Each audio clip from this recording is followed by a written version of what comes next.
your stomach drops. A stranger walks past, and your nervous system screams recognition, while your rational mind scrambles for logical explanations. Your body responds before your thoughts catch up. Your breathing shifts. Your skin tingles with an electricity that seems to come from nowhere. And suddenly the comfortable distance you maintain from the world collapses into something far more intimate and unsettling. You smile politely, make appropriate conversation, play the social game perfectly. But underneath your composed exterior, something ancient stirs. Something that knows this person in ways that defy logic or common sense. Your friends see nothing unusual. Your family notices no change.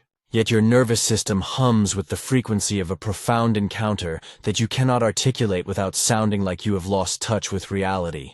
The weight in your chest grows heavier each day as you realize that this connection, whatever it means, has awakened parts of yourself that you had successfully buried beneath layers of acceptable behavior and reasonable expectations. You find yourself questioning everything you believed about love, destiny, and the nature of human connection, while simultaneously trying to convince yourself that you are reading too much into meaningless coincidences. But your body does not lie. Your intuition does not manufacture fantasies. And the gravitational pull you feel towards certain people reveals psychological forces operating far beneath the surface of conscious awareness. You are not imagining this intensity. You are not being dramatic about these sensations. You are not losing your mind when you sense that some encounters carry weight that transcends ordinary social interaction. What you are experiencing touches the deepest mysteries of human psychology, patterns that the brilliant psychiatrist Carl Jung spent decades mapping through his revolutionary understanding of the unconscious mind. Jung discovered that beneath our individual consciousness lies a vast network of archetypal forces that shape our attractions, our conflicts, our most profound connections with others in ways that most people never recognize. These invisible psychological currents explain why certain people trigger immediate recognition, while others remain forever strangers.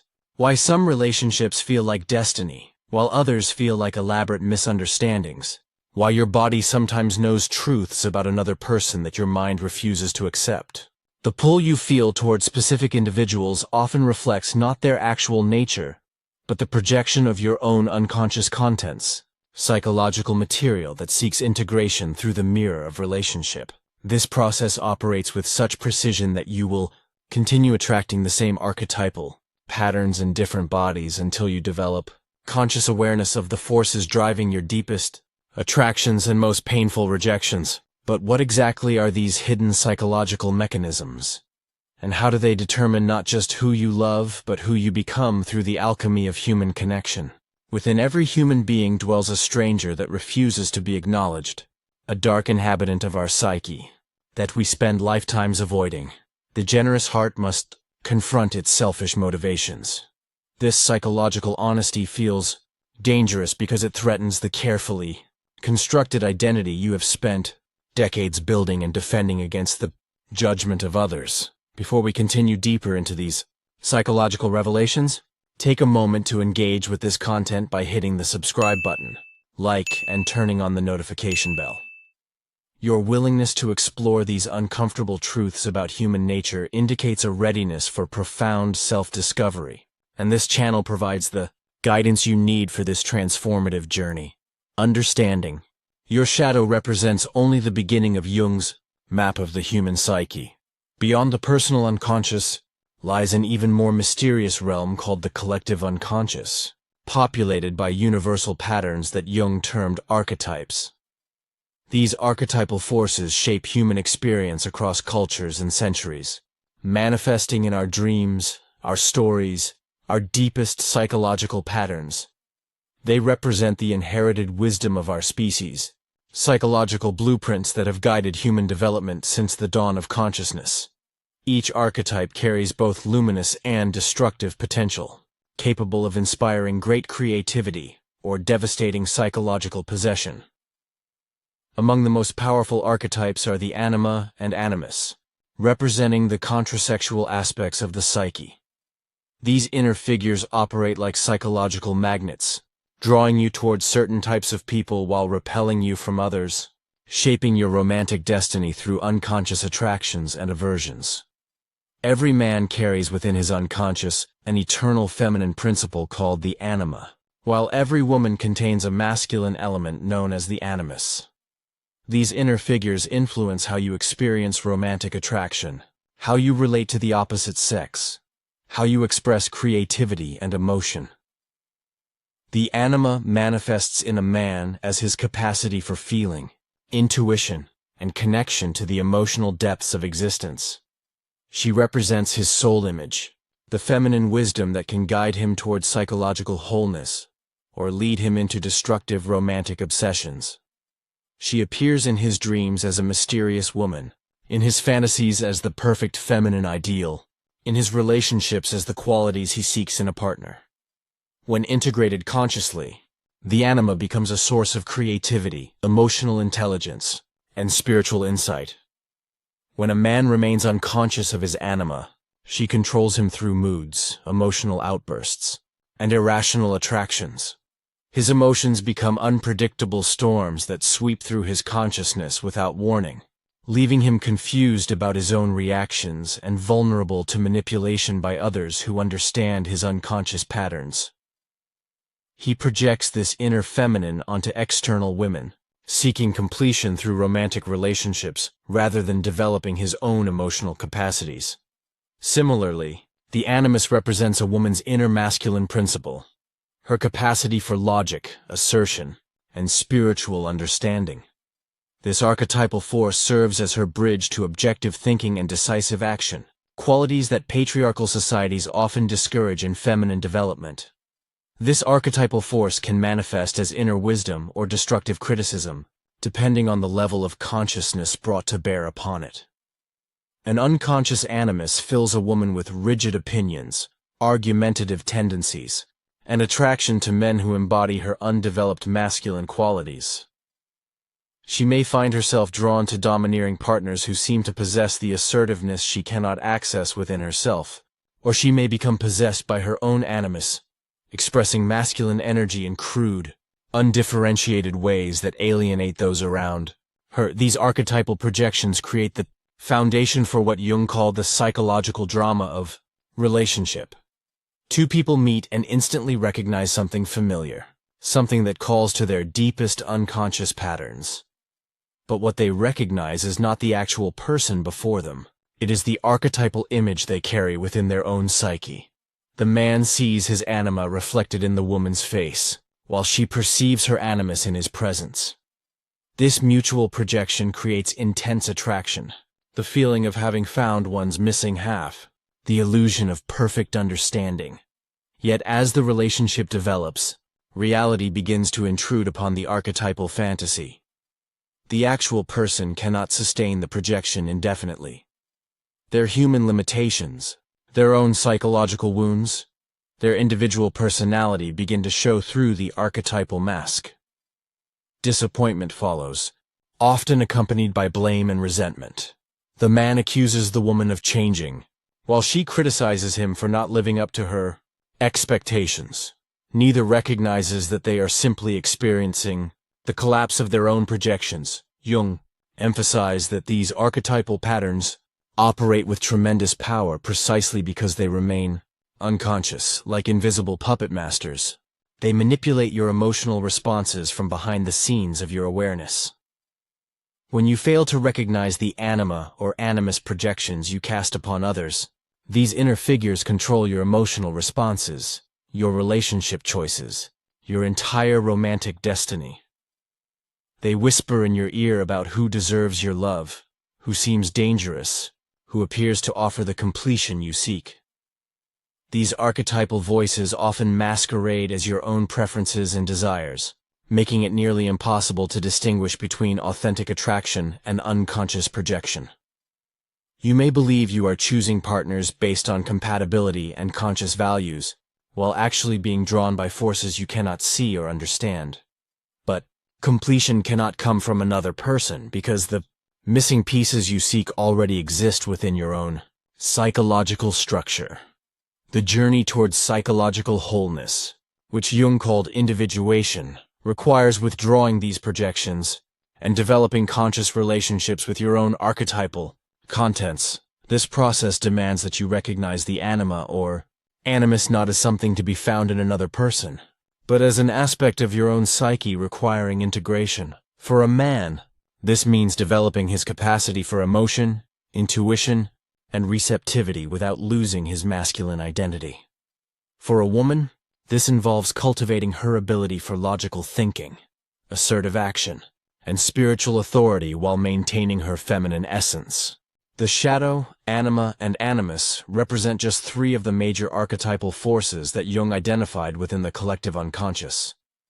Each archetype carries both creative and destructive potential, depending on whether it remains unconscious or becomes integrated into conscious awareness. The mother archetype can manifest as nurturing love or devouring possession. The father archetype can express as protective authority or tyrannical control. The wise old man can appear as sage guidance or dogmatic rigidity. These archetypal energies flow through human experience like underground rivers, shaping behavior, emotion, and meaning in ways that most people never recognize. They appear in your dreams as symbolic figures, in your relationships as projected qualities, in your life patterns as recurring themes that seem to happen to you rather than being created by you. Jung's revolutionary insight was that these unconscious forces need not remain forever hidden from awareness. Through careful attention to dreams, active imagination, and honest self-examination, you can develop conscious relationships with the archetypal powers that shape your existence. This process of making the unconscious conscious represents the fundamental task of psychological development. Jung called this journey individuation, the movement toward psychological wholeness that requires integrating all aspects of the personality, both light and shadow, masculine and feminine, conscious and unconscious. It requires courage to face what you would rather avoid, wisdom to distinguish between projection and reality, and patience to allow the slow work of integration to unfold over time. This transformation cannot be rushed or forced. It emerges through sustained attention to the subtle movements of the psyche, the willingness to question your automatic assumptions about yourself and others. Most people prefer to remain unconscious of these deeper psychological forces because consciousness brings responsibility. When you recognize that your reactions stem from internal projections rather than external provocations, you can no longer blame others for your emotional responses. When you understand that your romantic attractions often reflect unconscious, archetypal patterns rather than genuine compatibility, you must take responsibility for developing more conscious relationship choices. This level of self-awareness transforms how you move through the world, shifting from victim to creator of your psychological experience. Yet this transformation also brings tremendous freedom, because you are no longer at the mercy of unconscious forces you cannot see or understand. The person who has faced their shadow possesses authentic self-knowledge rather than idealized self-image. The individual who has withdrawn their anima or animus projections can form genuine relationships rather than archetypal fantasies. This journey toward consciousness represents what Jung considered the primary task of the second half of life, the movement from ego identification toward a more complete realization of the total personality. But understanding these psychological principles intellectually differs vastly from experiencing their transformative power in your actual life. The shadow will continue to operate through projection until you develop the courage to recognize your own darkness. The anima and animus will continue controlling your relationships until you withdraw these projections and develop conscious connection with your own contrasexual nature.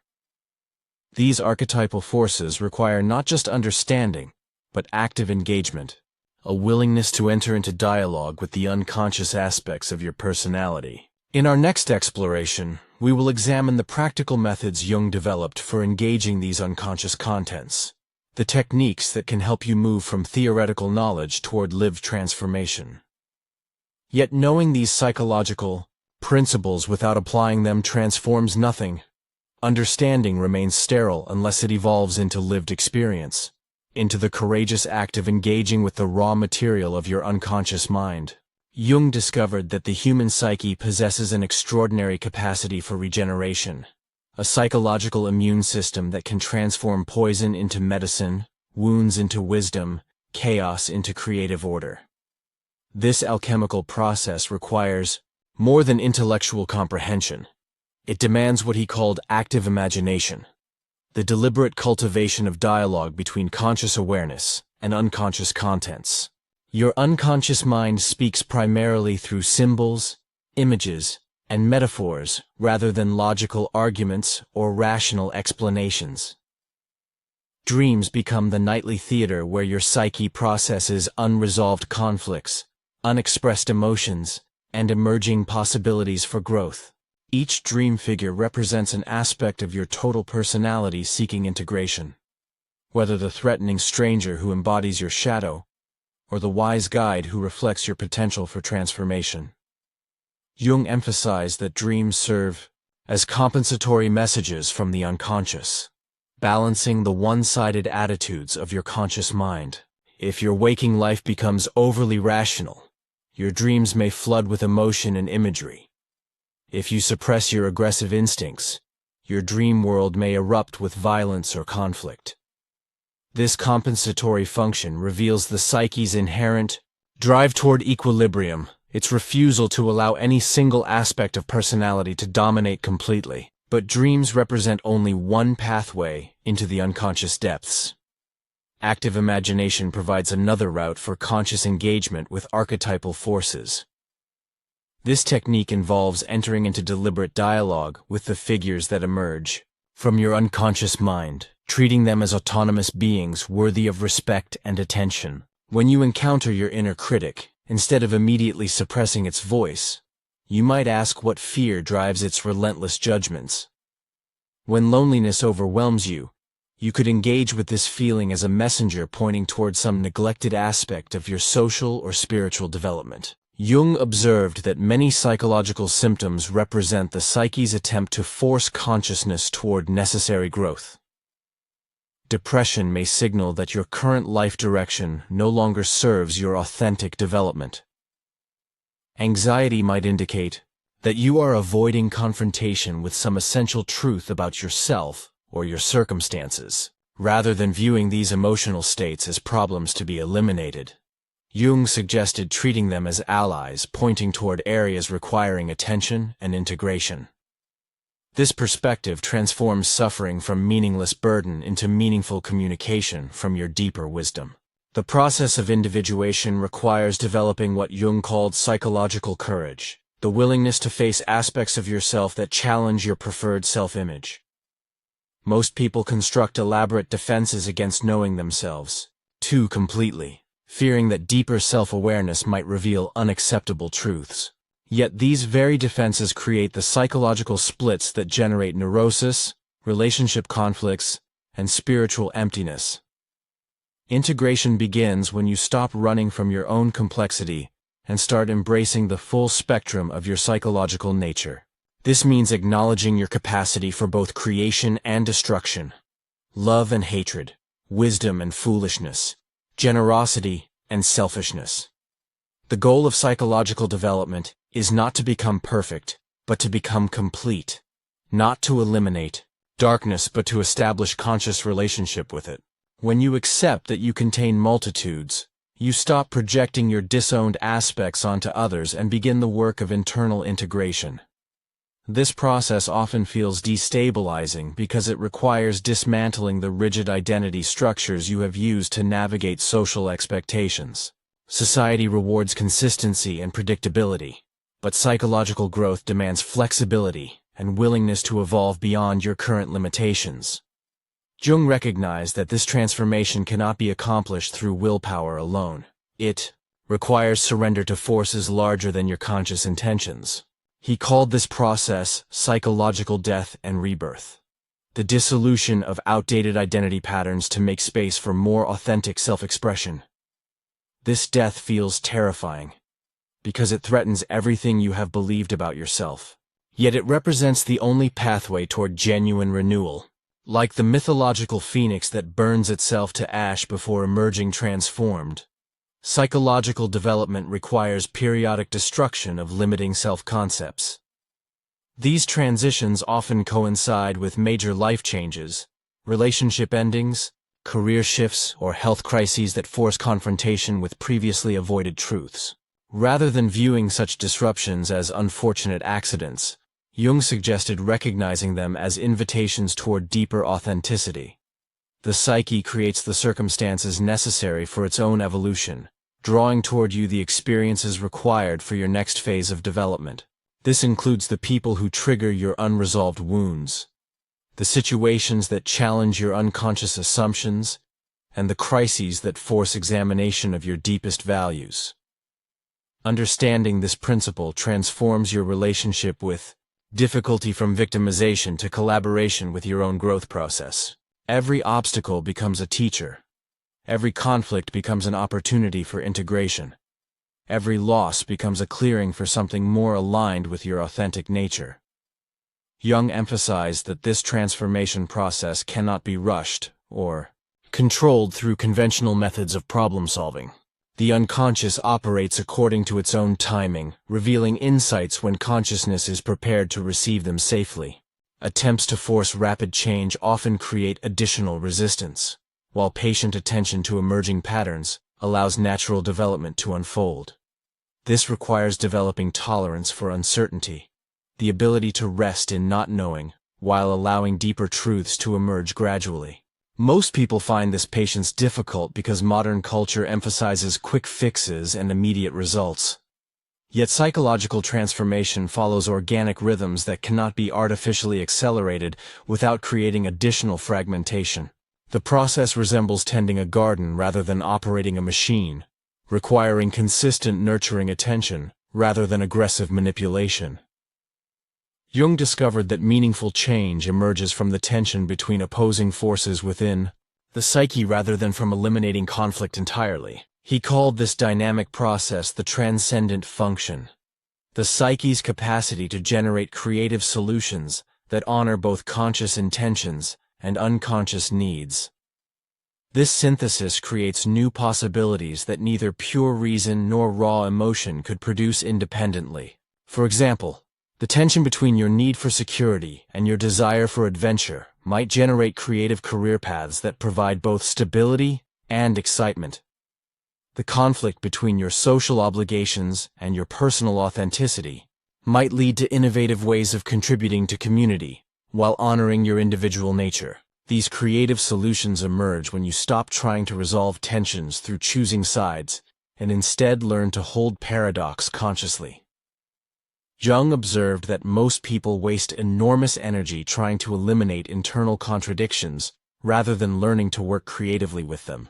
This resistance to paradox keeps you trapped in either-or thinking that impoverishes your range of possible responses to life's complexity.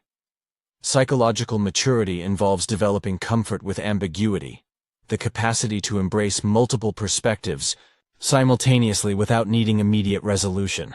This tolerance for contradiction becomes especially important in relationships, where two complex individuals must navigate the inevitable conflicts between their different needs and perspectives. Rather than demanding that your partner conform to your expectations, you can learn to work creatively with the tensions that arise between your different approaches to life. These differences, when approached with curiosity rather than judgment, become sources of mutual enrichment rather than grounds for separation. Jung emphasized that authentic relationship requires two individuals who have done their own inner work, who can meet each other from a place of psychological wholeness rather than unconscious neediness. When you stop seeking completion through another person, you become available for genuine intimacy based on choice rather than compulsion. This shift from unconscious attraction to conscious connection transforms the entire landscape of human relationship. Instead of losing yourself in romantic fusion, you maintain your individual identity while creating something larger than either person could achieve alone. This kind of partnership becomes a vehicle for mutual transformation, where each person's growth catalyzes the other's development. Jung called this level of relationship a sacred marriage, not just between two people but between the different aspects of consciousness itself. The masculine and feminine principles within each individual learn to dance together rather than wage war against each other. Logic and intuition collaborate rather than compete for dominance. Thinking and feeling become complementary tools for navigating life's challenges rather than incompatible approaches that must be chosen between. This internal integration reflects outward as greater capacity for authentic relationship with others who have achieved similar psychological balance. The journey toward wholeness requires tremendous courage because it means abandoning the familiar territory of unconscious patterns for the unknown landscape of conscious choice. Yet this courage opens doorways to experiences of meaning, connection, and creative expression that remain inaccessible to those who refuse the challenge of genuine self-knowledge. Jung believed that each individual carries unique gifts that can only emerge through the process of becoming authentically themselves rather than conforming to collective expectations. Your particular combination of abilities, perspectives, and life experiences creates possibilities for contribution that no one else can provide. But accessing these gifts requires the willingness to disappoint others' expectations in service of your deeper truth. This process of individuation ultimately serves not just personal fulfillment, but collective evolution, as each person who achieves psychological wholeness contributes to the overall health of human consciousness. The transformation you accomplish within yourself ripples outward, affecting every relationship and situation you encounter. When you stop projecting your unconscious contents onto the world, you see reality more clearly and respond more effectively to actual circumstances rather than imaginary threats. This clarity benefits not just yourself, but everyone whose life intersects with yours, creating expanding circles of consciousness that gradually transform the larger human community. Jung discovered that consciousness itself is not merely individual, but participates in something larger, a collective dimension of human awareness that connects all individuals across space and time through shared archetypal patterns and universal psychological structures. Your personal healing contributes to this larger healing. Your individual transformation participates in the evolution of consciousness itself. This understanding transforms psychological work from self-indulgent navel-gazing into sacred service, to the larger whole of which you are an inseparable part. The courage to face your own darkness becomes an act of love for all beings who struggle with similar shadows. Your willingness to integrate your own projections reduces the amount of unconscious material being cast onto others in your environment. The wisdom you develop through your own suffering becomes available to support others who face similar challenges. Jung recognized that this process of transformation never reaches final completion, but continues throughout the entire lifespan, each phase of development bringing new challenges and opportunities for growth. The person who has integrated their shadow discovers deeper layers of unconscious material requiring attention. The individual who has withdrawn their anima or animus projections encounters more subtle forms of psychological possession. This ongoing nature of development means that psychological work represents a way of life, rather than a problem to be solved once and forgotten. Yet each stage of integration brings greater freedom, deeper authenticity, and more capacity for genuine love and creative expression. The quality of your consciousness improves continuously as you engage more skillfully with the ongoing dance between conscious intention and unconscious wisdom. This is the ultimate promise of Jung's psychological framework. Not that you will achieve some perfect state of enlightenment, but that you will develop the capacity to participate more fully in the ongoing creation of meaning, relationship, and beauty that constitutes human existence. The transformation begins now, in this moment, with your willingness to question your assumptions about yourself and open to possibilities you have not yet imagined.